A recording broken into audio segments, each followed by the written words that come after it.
When the CDC announced just weeks ago that COVID vaccines were safe for children under 5, it was the good news many American parents had been waiting for since the pandemic began. But we now have some very bad vaccine news for parents in much of the rest of the world. The World Health Organization and UNICEF announced last week that routine vaccinations of children globally have dropped sharply since 2019, the largest sustained decline in 30 years.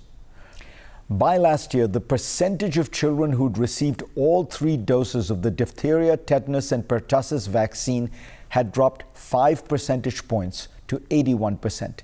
DTP is a benchmark for immunization coverage, and the drop means that in 2021 alone, 25 million children missed out on the vaccine. First-dose measles vaccines have dropped to 81% as well, and globally, measles cases are up by nearly 80% as of early this year. There's more. The average vaccination rate of 11 major diseases, including polio and HPV, has fallen for the first time in more than 30 years. And the number of children who have not received a single dose of the most basic vaccines has risen sharply in the pandemic, from 13 million in 2019 to 18 million in 2021. Vaccinations have been an amazing good news story in public health. As the Times reports, organizations like the Bill and Melinda Gates Foundation have poured resources into routine immunization in poor countries. Over time, vaccination rates there mirrored or even exceeded those of rich countries, and deaths from common diseases fell sharply. There are many causes for the decline in immunization, including conflict and climate change, but in large part, the backsliding on vaccines is a natural outcome of the chaos of the pandemic. Supply chains were disrupted, attention and funding were diverted to COVID efforts, lockdowns focused individual attention on daily survival. But what surprised researchers was the fact that vaccinations didn't rebound last year, and they actually got worse after the first shocks of the pandemic wore off. The backside is curious because many of the same countries that registered steep declines in routine immunizations were able to successfully roll out the COVID-19 vaccine.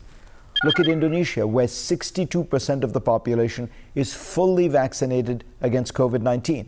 But Indonesia registered a sharp decline in routine vaccinations. The WHO estimates that the percentage of children targeted for the DTP vaccine who actually received all 3 doses dropped from 85% in 2019 to 67% last year. Part of the problem is the nature of public health intervention itself. Funding streams and vaccination programs are often siloed. That means, with some notable exceptions, that authorities didn't bundle COVID vaccination drives with routine immunizations. But there is another menace that has exacerbated this problem: misinformation. Look at Brazil. As the New York Times reports, it has a historically strong vaccination program. But President Jair Bolsonaro criticized the COVID-19 vaccine early and often, announcing that he himself was not vaccinated, that he would not vaccinate his 11-year-old daughter, and that the vaccine could increase one's chances of contracting AIDS. It does not, of course. Shadowy anti-vaccine groups gained purchase in Brazil during the pandemic, the Times notes, and this further stoked this sentiment. Brazil is now among 10 countries with the highest number of children who have not received a single vaccination of any kind.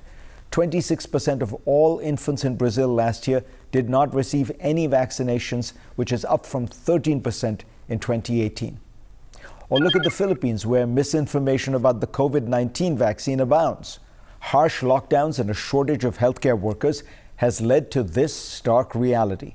43% of all infants there have yet to receive a single dose of the most basic vaccines last year. Vaccines are in many ways the low-hanging fruit of public health. They're inexpensive and they work. Because of them, generations have grown up not having to fear illnesses that were once widespread and deadly. Routine immunization may be a victim of its own success. New parents who haven't lived through the ravages of measles and polio may take that success for granted. But we must remember that progress of any kind in any field is not inevitable.